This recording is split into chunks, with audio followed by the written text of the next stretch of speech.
હિન્દુઓને target કરીને કરાઈ રહ્યા છે હુમલા. બાંગ્લાદેશના મુદ્દે ભારતનું આકરું વલણ. ભારતે શુક્રવારે બાંગ્લાદેશમાં હિન્દુ અને અન્ય અલ્પસંખ્યકો વિરુદ્ધ વધતા સંકટ અને ટાર્ગેટેડ હુમલાઓ અંગે ચિંતા વ્યક્ત કરી. બાંગ્લાદેશમાં અલ્પસંખ્યકો પર થઈ રહેલા અત્યાચારના મુદ્દાઓ પર વિદેશ મંત્રાલયના પ્રવક્તા રણધીર જયસ્વાલે કહ્યું કે ભારતે હિન્દુઓ અને અન્ય લઘુમતીઓ પર ખતરાઓ અને ટાર્ગેટેડ હુમલાઓના મુદ્દાઓને બાંગ્લાદેશ સરકાર સમક્ષ સતત અને મજબૂતીથી ઉઠાવ્યા છે. તેમણે સ્પષ્ટ કહ્યું છે કે આ મામલે અમારું સ્પષ્ટ વલણ છે કે વચગાળાની સરકારને તમામ લઘુમતીઓની સુરક્ષાની પોતાની જવાબદારી નિભાવવી જોઈએ.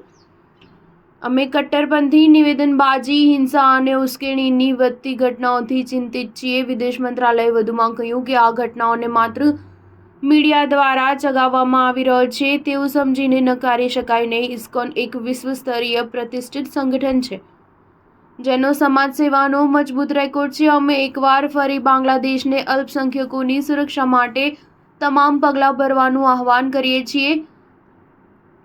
ચિન્મય કૃષ્ણદાસની ધરપકડ પર વિદેશ મંત્રાલયે કહ્યું, જ્યાં સુધી વ્યક્તિઓ વિરુદ્ધ મામલાઓનો સવાલ છે, અમને જાણવા મળ્યું છે કે કાયદાકીય પ્રક્રિયાઓ ચાલી રહી છે. અમને આશા છે કે આ પ્રક્રિયાઓ મામલે ન્યાયપૂર્વક, નિષ્પક્ષ અને પારદર્શી રીતે ઉકેલાશે, જેનાથી તમામ સંબંધિત લોકોને કાયદાકીય અધિકારોનું પૂર્ણ સન્માન મળે. આ બીજી વખત છે જ્યારે વિદેશ મંત્રાલયે અઠવાડિયામાં આવું નિવેદન આપ્યું હોય.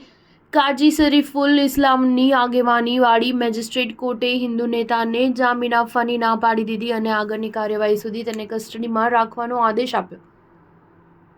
જોકે જ્યારે પોલીસે તેમને જેલ લઈ જવાનો પ્રયાસ કર્યો તો તેમના સમર્થકોના એક મોટા જૂથે વાનને ઘેરી લીધી અને વિરોધમાં વાનને રોકવાનો પ્રયાસ પણ કર્યો.